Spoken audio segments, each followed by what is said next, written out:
Hey, this is Raulh of Please Act Right.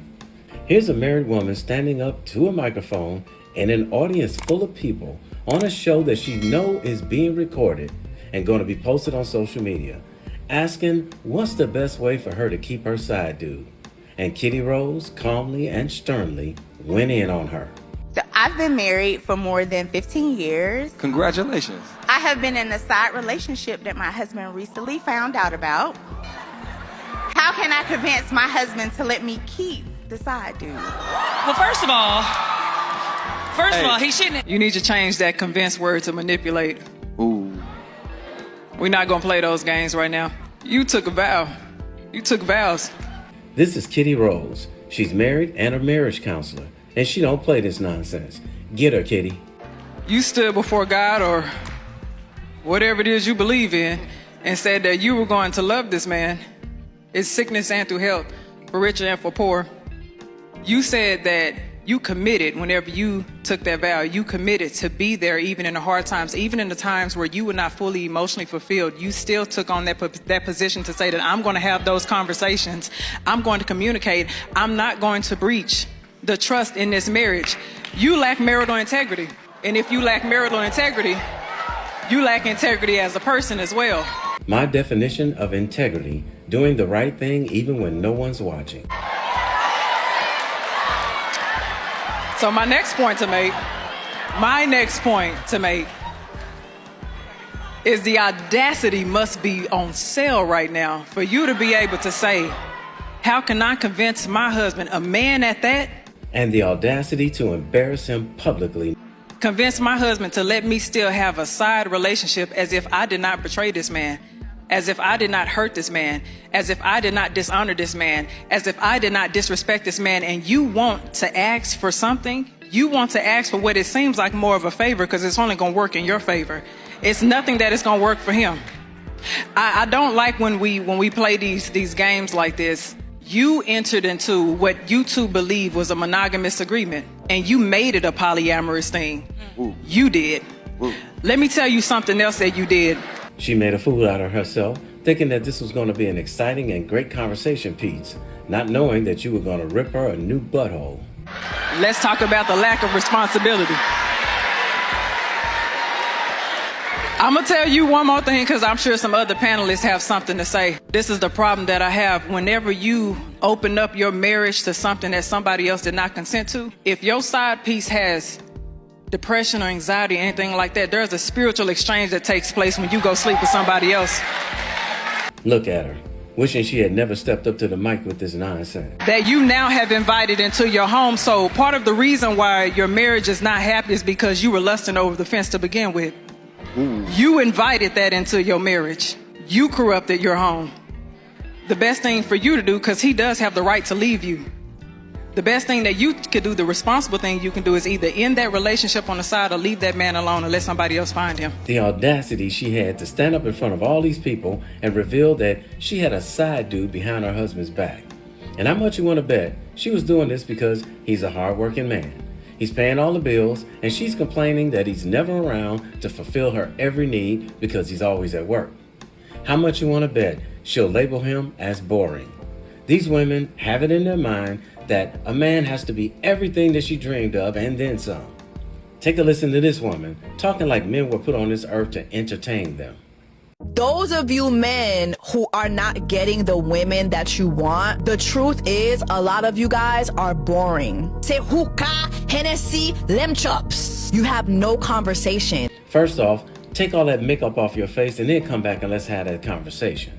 Secondly, fellas, get with any woman and have an interesting conversation with her that you led in the conversation. Then I want you to just stop talking and watch and see how boring the majority of these women are.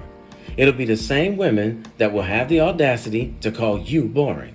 And I guarantee you, this chick right here, she's one of them. You're not exciting. You don't plan an actual experience. Hookah, Hennessy, lemon chops. And how much you want to bet she hasn't planned not one damn date with any of the men that she's ever been with, even when it's something that she wants to do with them. She'll just sit back and wait for him to bring it up. Then have the audacity to get mad when he doesn't bring it up, like he could read her mind. Nou pa gen passport. You don't want to travel nowhere. You don't want to try different food. Say lemon chops. lamb chops, mashed potato, hookah, Hennessy. I find it interesting that she's saying men don't want to get their passports and go anywhere like traveling. Yet, I'm seeing guys all over here in Southeast Asia traveling. Could it be that they just don't want to go anywhere with her? Always the same thing. It's no adventure with y'all. If you are a man in the dating pool right now, ask yourself, are you an experience? And we could ask you, what do you have to offer other than a face full of makeup, a loud mouth, and a vagina that may break down on you any day soon now? We want an experience this year. Experience. You can want all you want. It doesn't mean that you're going to get it. Here's the funny part. Women like her, talking like this, are generally the women who don't deserve what they're asking for, because she simply does not possess any value for the man who can give it to her. Now, in case you didn't catch it, let me tell you who this woman is. This is the woman that ran the streets with the bad boy up until her clock started ticking. And now she wants the good guy, but she wants him to give her the excitement that the bad boy gave her. Let me ask you guys something. How many times have you seen a street dude, a hood dude, take his woman to go traveling to a place where your passport is needed? Exactly. Now she wants you, the good guy, to take her out of the country when Ray Ray didn't even do it for her. Women like her, their problem is they can't decipher the difference between boring and stability. So between the lady trying to find a way to convince her husband to let her keep her side dude, and this 304 coming off the streets trying to get an exciting street-like dude from a good guy, this is yet another reason why so many men in Western culture are no longer getting married to these Western women. And before I let you go, this married woman who has the side dude, if her husband files for a divorce, she could fight him. Even though she cheated and she admitted it, the court may still force him to pay alimony. Here's the problem. Here's the problem with modern marriage from a man's perspective, as far as I'm concerned. Yeah. Most of the marriages I know, okay, the man provides financially. He protects, right? He, he's also there to be part of the family dynamic, taking care of kids, doing the things that he can do. What does the woman bring? She brings love, affection, a little bit of sweetness at the end of the day, sex. She brings, taking care of kids. Okay. If you get divorced, every single thing on that side of the man equation, he can be compelled to do by the power of the state, and if he fails to do it, they can put him in jail. Nothing on that other side, the female side, is enforceable at law. The court cannot order her to be nice to you, to fuck you, to be a wonderful mother to your children. She can't. They can't force that. So when you have a contract where only one side of it is enforceable with the power of the state and the other side is not, my attitude is, why don't we then just have an honest conversation about what we could both be afraid of and what value we want to attribute? And that conversation could be a total waste of time, because she can turn on you at any given moment after you marry her. I posted this short video because I found out a close friend of mine who is 55 years old just told me he's about to get married. He just recently purchased a house, and it's a very nice house in a very nice neighborhood. That house, it's in his name. If he marries this woman and she turns on him for any reason, this man is 7 years short of being able to retire, and he owes over $100,000 on that house. She could take his house and half his income, while the law forces him to move out of the house, and he'll have to pay somewhere else to live. If this happens, and I'm praying to God it doesn't, he could be stuck working from now until eternity trying to make those house payments on that house that he can no longer live in. I'll end by simply saying this. Getting married for a man in Western culture in this day and time, you have an 80% chance of losing everything that you worked for. And if you're over 40 years old, man, you're really playing Russian roulette. So to that friend of mine, be careful, brother. Be very careful.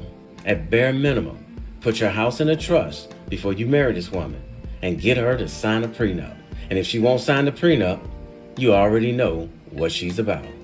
Hey, somebody had to tell you, and I love you, so it might as well be me. Don't forget to subscribe and click that notification bell to get notified when I post a new video. I post a new video every week. And in the meantime, will you please act right? My name is Raulh. See you in another video. So if you enjoyed this video, check out one of these two videos right here. I'm sure you'll enjoy them too. And if you like, you can visit my channel. I have plenty of videos there. Go ahead. Don't be scared.